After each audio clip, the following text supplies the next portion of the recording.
आदाब, मैं हूं सैयद रफ़ी और आप देख रहे हैं VI7 हिंदी। आज के इस वीडियो में आपको पता चल जाएगा कि प्रशांत किशोर यानी पीके का असल एजेंडा क्या है इस चुनाव को लेकर। प्रशांत किशोर एक सेफोलॉजिस्ट यानी राजनीतिक विशेषज्ञ हैं, लेकिन द वायर के सीनियर जर्नलिस्ट करण थापा के साथ एक इंटरव्यू में प्रशांत किशोर काफ़ी भड़क गए। बात कुछ यूँ थी कि 22 मई को प्रशांत किशोर के तरफ से एक ट्वीट किया गया जिसमें उन्होंने ये कहा था कि इम्पेंडिंग इलेक्टोरल रूट यानी कांग्रेस के बारे में ये कहा था कि हिमाचल प्रदेश और गुजरात से इस बार के चुनाव में कांग्रेस का पत्ता साफ हो जाएगा यानी सफाया हो जाएगा।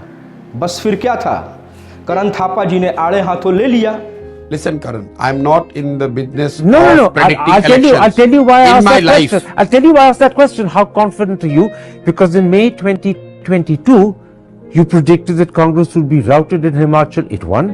In September 2023, yes, Did I? you're on. लेकिन रुकिए, आखिर ये करण थापा है कौन? इंटरेस्टिंग।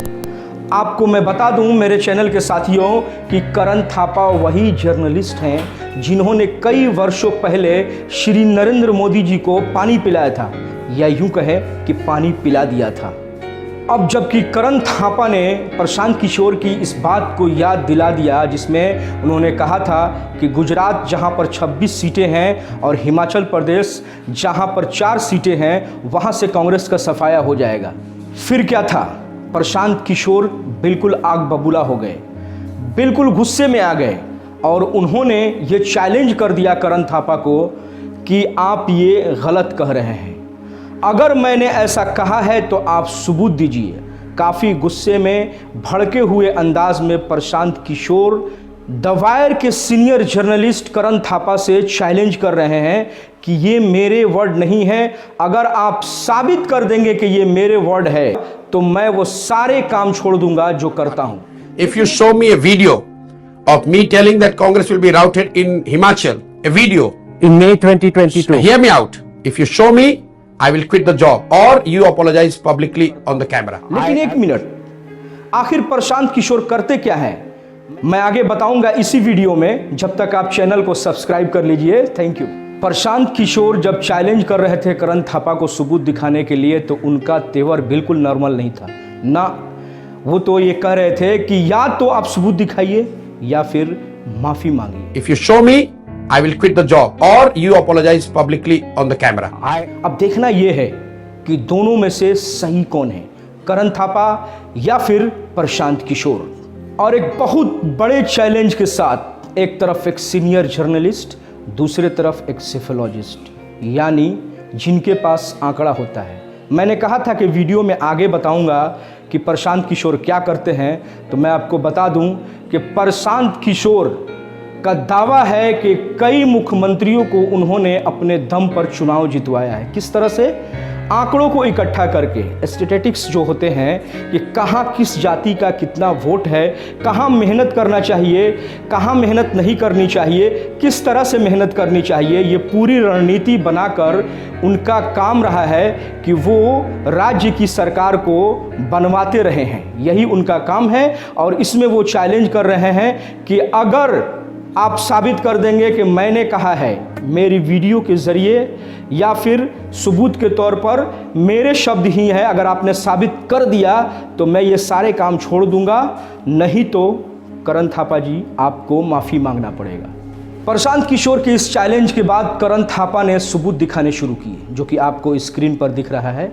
सबूत आर्टिकल्स के तौर पर जो कि इस देश के बड़े और नामचीन अखबार के कटिंग्स हैं, उसके स्क्रीनशॉट्स हैं, वो दिखा रहे थे प्रशांत किशोर जी को कि आपने ऐसा कहा है, लेकिन प्रशांत किशोर मानने को तैयार नहीं। उन्होंने कहा कि ये सब गलत है, झूठ है।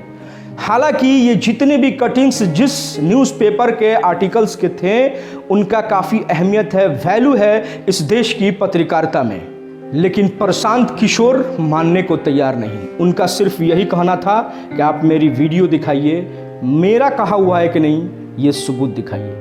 तो आइए अब सच्चाई जानने की कोशिश करते हैं सबूत के साथ कि क्या वाकई प्रशांत किशोर सही कह रहे हैं या फिर करण थापा एक सोची समझी रणनीति के तहत एजेंडा चला रहे हैं इनके खिलाफ, जैसा कि पीके ने इल्जाम लगाया है करण थापा पर। But if you are wrong and trying to put your perception in my as my statement, then please be man enough to say sorry about it. Forgive me. I am always man enough to say. Let me finish now. Let me finish without your raising your voice. Let me finish without your interrupting me. You are not going to. You are not going to intimidate me. Interrupting me. I am always man enough to accept my mistake. You have made a mistake. अब आप देखिए आपके screen पर बिल्कुल वाज़े है एक tweet जो कि प्रशांत किशोर के अपने निजी हैंडल से ट्वीट किया गया था 22 मई को, जिसमें उन्होंने इंपेंडिंग इलेक्टोरल रूट यानी बाहर का रास्ता दिखाना, इसका अर्थ होता है यानी कि वो भविष्यवाणी कर रहे हैं कि इस बार कांग्रेस हिमाचल प्रदेश तथा गुजरात से आउट हो जाएगा, पत्ता साफ हो जाएगा। ये सबूत है आपके स्क्रीन पर, आप जरा गौर से पढ़िए इसको। ये सिर्फ करण थापा ही नहीं बल्कि एनडीटीवी के एंकर ने भी इस सबूत को पेश किया है। हालांकि जब मैं खंगालने के लिए प्रशांत किशोर जी के पर्सनल ट्विटर अकाउंट पर गया जिससे ये ट्वीट हुआ है, ये ट्वीट मौजूद नहीं है, डिलीट किया जा सकता है, लेकिन ये सबूत है। बड़े बड़े चैनल्स, एनडीटीवी जैसे चैनल्स इस सबूत को दिखा रहे हैं। अब इस पर आप क्या कहेंगे? आखिर एक सेफोलॉजिस्ट, एक राजनीतिक विशेषज्ञ जिसको निष्पक्ष रहना होता है, वो ऐसा क्यों कर रहा है? कहीं मामला ये तो नहीं? बिहार में जन सुराज अपने दम पर जीत कर आएगा, और अगर न आए तो आप प्रशांत किशोर को ढूंढ लीजिएगा, तब भी मैं मिल लूंगा, और मुझे कैमरे पर बैठाकर पूछ लीजिएगा पूरे देश के सामने कि भाई तुमने ये कहा था, और फिर मैं ये सारे प्रयास छोड़कर वो प्रयास करूंगा जो आप मुझे सलाह। अगेन चैलेंजिंग वाली बात करते नजर आ रहे हैं, लेकिन कोई बात नहीं, ये उनकी पॉलिटिक्स है और पॉलिटिक्स में ऐसे बयानबाजी होते रहते हैं, दावे होते रहते हैं, लेकिन कहीं कांग्रेस को बाहर का रास्ता दिखाने के पीछे यही कारण तो नहीं है? बिहार में जन सुराज अपने दम पर जीत कर आएगा। इतना ही नहीं, कैसे एक व्यक्ति विशेष को यानी एक नेता विशेष का पलड़ा भारी करते हुए नजर आते हैं प्रशांत किशोर, जरा ये भी देखिए। And Mr. Modi, not the usual things that one knows that he works hard, etc. Tell us something unique since you worked so closely. The biggest strength of Mr. Modi, I can give many, is his unique experience mix of 45 years. First 15 years as RSS Pracharak, where he has had the opportunity to work with society at the grassroots without being distracted with anything else. Then another 15 years as BJP organizer, the party functionary, where he understood and run the party. एक और video देखिए कि मोदी बात कर रहे हैं 5 trillion economy की, देश को आगे बढ़ाने की, प्रोग्रेसिव थॉट प्रोसेस की, बड़े निर्णयों की, और राहुल गांधी क्या बात कर रहे हैं? कास्ट की, जाति की। तो ही इज अपियरिंग राइट और wrong, he is appearing as forward looking, you are appearing as backward looking. अब हकीकत सुनिए कि कौन करता है जाति विशेष पर टिप्पणी, राहुल गांधी या नरेंद्र मोदी? और पहले जब उनकी सरकार थी उन्होंने कहा था कि देश की संपत्ति पर पहला अधिकार मुसलमानों का है। इसका मतलब ये संपत्ति इकट्ठी करके किसको बांटेंगे? जिनके ज्यादा बच्चे हैं उनको बांटेंगे। घुसपैठियों को बांटेंगे। क्या आपकी मेहनत की कमाई का पैसा घुसपैठियों को दिया जाएगा? आपको मंजूर है ये? कांग्रेस उस समय चाहती थी कि देश के सारे बजट का 15% सिर्फ मुसलमानों पर खर्च हो। तब भाजपा के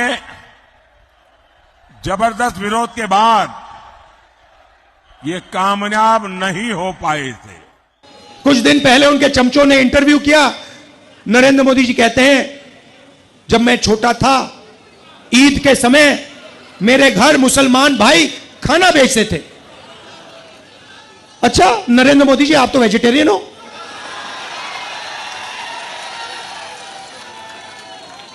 तो इसका मतलब आप वेजिटेरियन नहीं हो क्या? पूरे देश को आप 24 घंटे कहते हो कि मैं वेजिटेरियन हूं, और फिर जब आप छोटे थे मुसलमान भाई आपको ईद का खाना भेजते थे और आप खाते थे।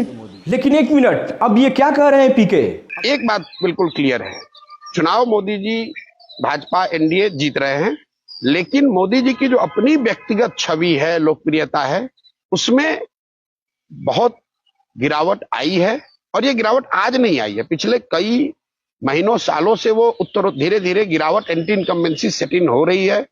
ये आंकड़ों में दिख रहा है, सारे एनालिटिक्स में दिख रहा है, मोदी जी के रैलियों में दिख रहा है, उनके इंटरव्यूज और उनके मीटिंग के टीआरपीज में दिख रहा है। अब जरा न्यूज़ 18 की इस आर्टिकल को देखिए और पढ़िए कि किस तरह से उन्होंने दावा किया है कि इस बार दक्षिण भारत, पूर्वी भारत सहित पूरे देश में बीजेपी की यानी नरेंद्र मोदी जी की सीटें बढ़ेंगी। लेकिन ऐसा कैसे कि एक तरफ एक वीडियो में आप ये कह रहे हैं कि नरेंद्र मोदी की लोकप्रियता गिरी है और वहीं दूसरी तरफ आप ये भी कह रहे हैं कि सीटें बढ़ेंगी? क्या बात कर रहे हैं? आखिर ये कैसी दोहरी नीति है? प्रशांत किशोर का ये दोहरी बयानबाजी पहली बार नहीं है। आपको याद होगा कि 2021 में बंगाल के चुनाव में भी उन्होंने ममता बनर्जी को भगवा यानी बीजेपी के आगे कमतर आंका था। लेकिन आप जानते हैं, हम जानते हैं कि अभी ममता बनर्जी ही बंगाल की मुख्यमंत्री है। वहाँ पर भी इन्होंने कहा था कि इस बार भगवाधारी यानी भाजपा की सरकार बनेगी और ममता बनर्जी हार जाएंगी। मुझे जहाँ तक अब लगता है कि प्रशांत किशोर के आंकड़ों को लेकर इतना सीरियस होने की ज़रूरत नहीं है। अब उनके आंकड़ों पर इतना भरोसा करने की ज़रूरत नहीं है। जिस तरह का बयानबाजी उनका दोहरी नीति वाला आ रहा है, अब तो ऐसा ही लगता है। आपको क्या लगता है? कमेंट बॉक्स में ज़रूर बताइए। अगर देश की राजनीतिकारों, विशेषज्ञों और विश्लेषकों की माने तो इस बार नरेंद्र मोदी जी को भाजपा सरकार केंद्र में बनाना इतना आसान नहीं है जितना कि 2019 में। अब ज़रा इस सेफोलॉजिस्ट यानी विश्लेषक को भी पढ़िए। ये तब से सेफोलॉजिस्ट हैं, विश्लेषक हैं, शायद कि उस वक्त प्रशांत किशोर राजनीति में आए भी न हों। करण थापा के इस इंटरव्यू के बाद कुछ लोगों ने प्रशांत किशोर को निश्चित तौर पर शाबाशी दिया, तो कुछ लोगों ने इस वीडियो से भी आकलन किया। नहीं, मैं नहीं सुनूंगा, नहीं सुनूंगा। देख, तू मुझे रहीम चाचा कहता है ना, बेटा इधर से चला जा, इधर से चला जा।